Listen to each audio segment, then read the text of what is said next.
Welcome to the Left Field Gardener. I'm Bryan from Austin, Texas, and I wanted to give you some basic tips on gardening. We have a little bit of extra time on our hands nowadays, and we also want to make sure that we are providing as much food as possible for our families and our friends and neighbors. I grew up gardening. My parents grew up during the Depression, and they instilled in all of us kids to learn how to grow our own food, be a little bit self-reliant when we could, and to not waste food. So I've always had an appreciation for that. I grew up gardening all through my childhood, and then for the past 25 years. Okay, so let's reach into my magic hod. I've got a couple things really easy. A lot of nurseries may be closed now because of small businesses, but you can. I've done this. You just grab a handful of beans and grow your own lima beans, your own black-eyed peas. You can grow these things, and I've had success. Just a cup full of these will produce enough probably for one person for an entire summer. The beans are very hardy. They do very well in warm temperatures. Okay. Garlic cloves. You probably have some of these stuck around in your fridge. Pull one apart, plant it in the ground, do your research. I'm not going to give you details on everything, but I'm going to give you the basics. You can do your own research on how to plant these. You get a lot of value out of one 66-cent garlic clove. Johnny Seeds, Winslow, Maine, good people. They're not owned by a huge agro business. They are owned by their own employees. They're a good company. They know what they're doing. They try to stick to organics, and they also have incredible description of each thing and growing tips for each type of vegetable that you're growing. Fantastic resource. Even keep it around after spring. Consider growing fast growing vegetables that you can eat the whole thing. Okay, so radishes, you can start picking these after about 3 weeks. Good, especially if you have kids, great to grow. Teach them to love them. You know, not everybody loves vegetables, but this is a good time to start liking them. Swiss chard, fantastic producer. You can eat the entire stalk and leaf. Very healthy, easy to grow. Black-eyed peas, up in the northern parts of the country, you all will be able to still plant these a little bit later on. Here in the south, right now. They're very vigorous growers. Cucumbers. I have a whole bunch of other things that I'm going to be planting too. Leafy greens. Here's a good example right here of greens that you can grow. You can eat the stalks of these kale.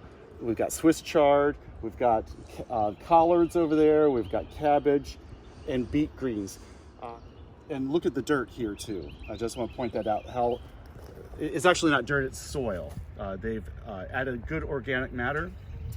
And I want to tell you that right now is a good time to plant things that are going to give you a lot of bang for your buck. And things like bok choy, collards, greens, Asian greens, broccoli, cabbage, and also the root vegetables, carrots, beets, turnips.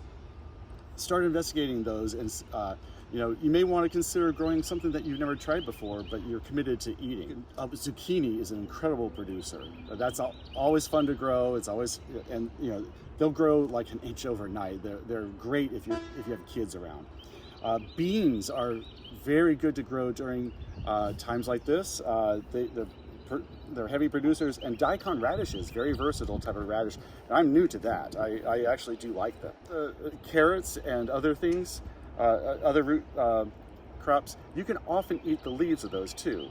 The carrot tops, don't throw those away, but do your research on this. But if you have a limited amount of space, consider smaller things that are more compact and grow closely together.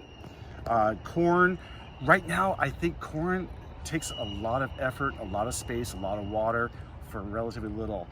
There'll be people who disagree with me, but this is just my recommendation. Tomatoes, I think that's kind of iffy. If you don't have tomato transplants ready in the southern half of the U.S., don't buy the seeds at this point.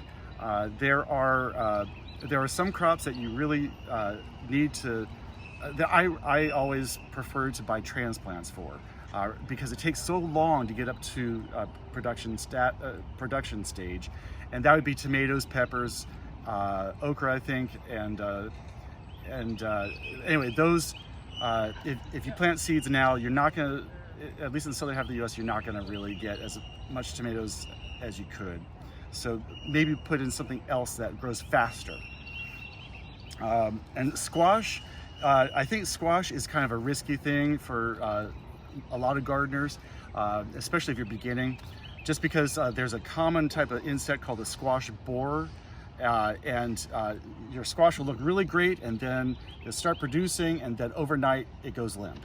And that's because the squash borer has gotten in there, and it's very hard to resuscitate those plants, revive them. So I would say if you're a novice and you have limited space, don't plant squash, except for zucchini. Zucchini is great. It's very easy to grow. Okay, so when you're considering the location of your garden, you need to remember that vegetables do their best when they have at least 6 hours of sunlight, preferably more. But for leafy greens, it could be right about 6, a little bit less. They do okay in partly shady areas, but they do their best in sunshine. But if you have like half the day in the shade, you might be able to get by with leafy greens.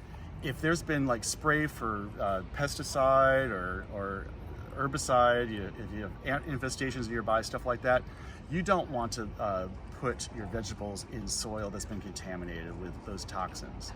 If you have a backyard that has lots of open space, and you haven't poured tons of petrochemicals on there, I would say that's probably a better bet. Try to choose a site that you know that has a healthy soil without contamination in it. If you use raised beds like these with wood, make sure the wood is untreated. You can use cinder blocks, you can use bricks, you can use a metal edging. We have a few raised beds around here that I will show you. You see, this is soil. This is not dirt, this is soil. The difference between dirt and soil is dirt is a parent material. It's sand, silt, clay. Soil is the parent material, the dirt, plus organic matter. You can see in here that we've got all types of debris, like twigs, leaves, and we got this compost and soil amendment from a reliable source, and it's full of bacteria and not viruses, and fungi, and other microorganisms that are essential for keeping your plants happy. They actually work with the plant in a symbiotic relationship to fix nutrients into the roots of your plants, and the roots of the plants also benefit them. So make sure that you have really good compost or soil amendment added to your parent material. I do want to point out this lovely raised bed here. These are fava beans.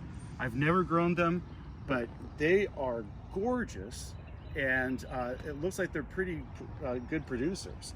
We got tomatoes here, and I just wanted to show this because it's such a beautiful garden. An artichoke plant, and of course you want to add maybe a few flowers for interest, and also to just draw the bees in and keep them swinging by, coming by to check out the garden, so that they will also come by and start pollinating your vegetable flowers.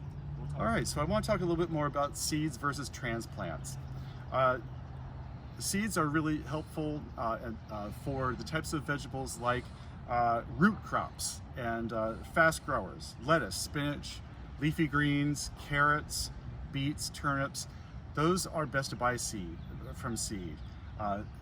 And then for transplants, if you can find them, it seems like it's a little bit harder these days to find good tomato transplants, but I recommend those. Like I mentioned before, they take a lot longer to get to production stage. So tomatoes, peppers, and onions. But you also maybe try onions if you can find them from seed. So I want to point out real quickly while we're here, here's another style of raised bed using blocks and rock. And you can see that you want to raise it about 6 inches up off of there. And that is if you are concerned about soil contamination, you don't know the quality of the soil that is in your backyard. This is a good way to to bypass that. You build on top of that soil and add some good dirt and compost and soil, create your own bed, and that way you reduce or eliminate the chance of soil contamination. Also, here's an idea right here. Now this is an extreme raised bed. It looks great. Now keep in mind with raised beds, during the summer months when it's really hot, if you live in a place where it does get hot, it's going to take more watering to keep your plants happy. But this is ideal for someone who might be a little bit older or who has trouble bending down, and it just looks good too. All right, we'll talk a little bit about watering here. And when you plant your seeds, look at the packet or go online and look for instructions on that. Again, I'm going to rely on your resourcefulness here and doing the details. Look at online about the time that you can plant, the planting calendar that's available for your growing zone. But when you do get the chance to put your seeds in, remember that seeds they're little organisms. There's life in there still. And when you plant it according to the instructions on the packet, you want to make sure that you cover it with the appropriate amount of soil and water immediately. And then don't wait 4 days to come back and water, unless it's been raining every day. You want to apply a light spray of water onto your seeds every day, and if it gets hot, maybe twice a day. You want to make sure that those seeds germinate, and when they start to break out of their shell, that they just don't suddenly die because they're dry for a day or two. You want to keep them moist until they germinate, and then as they germinate and start to sprout up, then you can start pulling back on your watering regimen. You don't want to overwater your plants.